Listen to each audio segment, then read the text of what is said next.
Bonjour. Petit exercice pratique de géographie politique. Ici, je suis en Russie, dans la région de Kaliningrad. En face commence l'Union européenne, avec la Lituanie. Et ce qui fait frontière entre les deux, c'est ce fleuve, le Niémen. Alors comment fonctionne cette enclave de Kaliningrad, une île russe au milieu des terres européennes? Eh bien pour le comprendre, regardons tout de suite une carte. La région de Kaliningrad est au bord de la Baltique.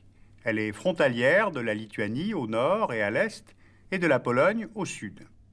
Elle se trouve à 160 km de Gdansk, 560 km de Berlin et à plus de 1200 km de Bruxelles ou de Moscou. Et pourtant, Kaliningrad est russe. C'est l'un des 89 sujets de la Fédération de Russie. Mais depuis la fin de l'Union soviétique, elle est séparée du reste de la Russie. Il faut passer 3 frontières pour rejoindre Pskov, la ville russe la plus proche, à 600 km de là. Kaliningrad fait 15 000 km², soit l'équivalent du land allemand de Schleswig-Holstein ou une région française comme la Franche-Comté. Elle a 950 000 habitants, dont la moitié vivent dans la capitale, qui se nomme également Kaliningrad. Kaliningrad du nom de Kalinin, président du Soviet suprême jusqu'en 1946. Le reste des habitants de cette région vit surtout dans les villes de Sovietsk, Tchernakovsk, Baltisk. 78% de la population est russe, 8% biélorusse, 7% ukrainienne, 2% lituanienne, la population restante se composant de Polonais, d'Allemands et au fond de quasiment toutes les nationalités de l'ex-URSS, arméniens, azéris, kirghizes, kazakhs. Alors de quoi vit-on dans cette enclave? La filière bois et papier, l'électronique avec fabrication de télévision et surtout l'exploitation du pétrole sur terre et en offshore depuis fin 2003 grâce à la mise en service du gisement D6. Avec 10 millions de tonnes de réserves prouvées, ce gisement va permettre à la compagnie Lukoil de doubler ses revenus, donc aussi ceux de la région. Lukoil contribuant déjà à 15% du budget régional. D'ailleurs, on parle souvent de Kaliningrad comme la Lukoil City. Et puis enfin, il y a l'exploitation de l'ambre, 90% des réserves mondiales se trouvant à Yantarny, au nord de la ville de Kaliningrad. Alors on l'a vu sur la carte, Kaliningrad s'ouvre sur la Baltique. La région a donc une économie très tournée vers la mer. Deuxième flotte de pêche de toute la Russie, nombreuses conserveries de poissons. Elle a plusieurs ports, celui de Kaliningrad, qui est en fait un port fluvial sur la Pregolia, relié à la Baltique par un chenal de 42 km de long. Le port de Svetly, tourné vers la pêche, et avec un terminal pétrolier depuis l'an 2000. Et enfin, le port militaire de Baltilsk, où un port civil est en construction pour les containers, pour développer les liaisons maritimes avec la Pologne voisine et aussi pour le tourisme. Car cette région, en fait, dispose d'atouts qui ne sont pas négligeables.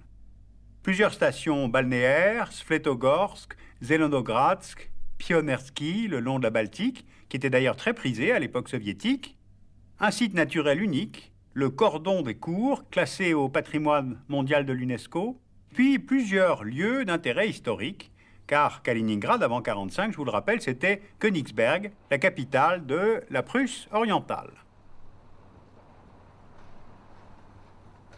Or, il ne reste presque rien du passé allemand de cette ville. Hormis le tombeau du philosophe Kant et les lieux des grandes batailles napoléoniennes comme Friedland, Eylau ou Tilsit, car la Prusse orientale et Königsberg ont été considérés par les soviétiques comme le bastion du militarisme allemand. Après 1945, le pouvoir soviétique en a donc fait disparaître toute trace pour les couper de leurs racines et ainsi tenter de mieux assimiler ce nouveau territoire.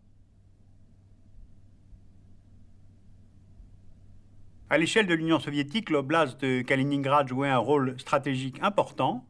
La Baltique alors était le lieu d'affrontement entre Est et Ouest, pacte de Varsovie face à l'OTAN. Kaliningrad abrite donc le siège de la flotte de la Baltique, car ses eaux sont libres de glace. Mais avec la fin de la guerre froide, Kaliningrad n'a plus cette importance. Les effectifs de la flotte de la Baltique sont passés de plus de 100 000 hommes en 1991 à 10 000 à peine aujourd'hui. Et puis, le commandement de la flotte est désormais rattaché à Saint-Pétersbourg, tout comme la région d'ailleurs qui dépend du district du Nord-Ouest, l'une des 7 super-régions créées par le président Poutine en l'an 2000. Kaliningrad représente à peine 0,1% du territoire de la Russie, le plus grand pays du monde, si bien qu'on l'appelle familièrement Petite Russie, pour l'opposer à la Grande Russie, mère patrie presque voisine. Elle est séparée du reste de la Russie par la Lituanie et la Biélorussie, devenues indépendantes en 1991. Alors elle se retrouve maintenant dans une situation entièrement nouvelle, car enclavée au sein de l'Union européenne à partir du 1er mai 2004. Alors regardons les conséquences sur Kaliningrad et sur les relations entre la Russie et l'Union européenne. On voit bien sur la carte que la frontière entre l'enclave et la Pologne d'une part et la Lituanie d'autre part va devenir une des frontières extérieures de l'Union européenne. Or, du fait de cet enclavement, seule la Lituanie permet le transit routier et ferré des habitants de Kaliningrad vers la Russie. Alors, comment concilier libre circulation des Russes au sein de leur propre territoire et respect des accords de Schengen? En novembre 2002, Bruxelles et Moscou se sont mis d'accord sur la mise en place d'un document de transit facilité. Il s'agit d'un visa qui ne porte pas son nom, qui est gratuit ou qui est à prix modique pour les entrées multiples, qui permet le transit entre Kaliningrad et le reste de la Russie. Cela permet à Bruxelles de contrôler les flux, tout en promettant en échange de financer une étude de faisabilité pour la construction d'un TGV sans arrêt via la Lituanie. Ainsi, la Lituanie ne craint plus, avec ce projet, de devenir un membre de l'espace Schengen de seconde zone.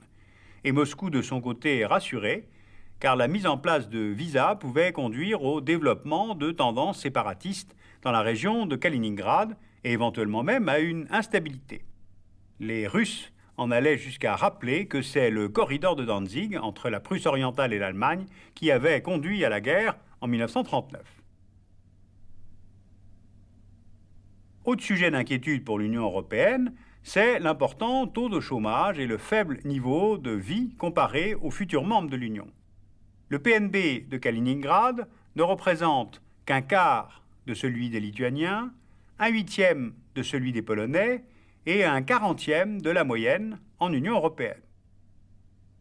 Alors c'est une situation qui tout de même favorise la criminalité, la contrebande transfrontalière, les trafics de drogue, les réseaux de prostitution, les trafics d'armes, les problèmes de santé publique avec la recrudescence du sida et de la tuberculose. Mais bon, certains observateurs sont pourtant optimistes et ils comptent sur l'effet d'entraînement que peut produire l'élargissement européen sur Kaliningrad, notamment au niveau économique. Tout dépend quelle sera l'ampleur de cet entraînement. Car depuis son ouverture en 1990, la région rêve de devenir un Hong Kong sur-Baltique par la mise en place d'une zone économique spéciale.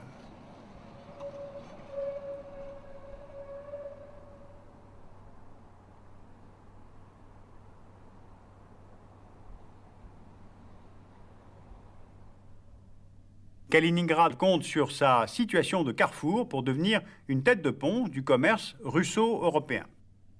Cela dit, du fait des sensibilités historiques, on voit que l'Allemagne reste plutôt en retrait dans la région.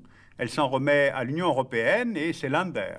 Ainsi, le Schleswig-Holstein et le Brandebourg, qui sont très liés historiquement à la Prusse orientale, mènent aujourd'hui des politiques de coopération avec Kaliningrad dans divers domaines. BMW, par ailleurs, a installé une ligne d'assemblage pour ses voitures destinées au marché russe.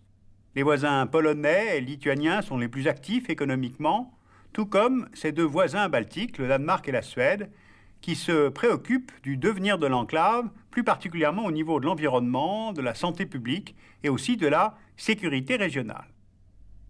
Mais dans l'ensemble, les investissements étrangers sont restés plutôt faibles.